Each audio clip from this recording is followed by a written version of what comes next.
ایک مرتبہ اللہ کے نبی صلی اللہ علیہ وسلم صحابہ کرام کے ساتھ بیٹھے ہوئے تھے۔ آپ نے صحابہ سے 4 سوالات کیے۔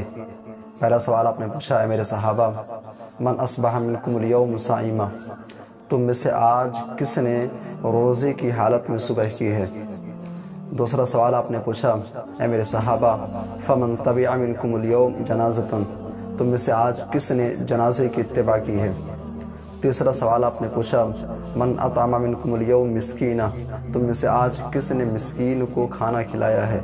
چوتھا سوال آپ نے پوچھا، من عاد منکم اليوم مریضا، اے میرے صحابہ، تم میں سے کس نے آج مریض کی عیادت کی ہے؟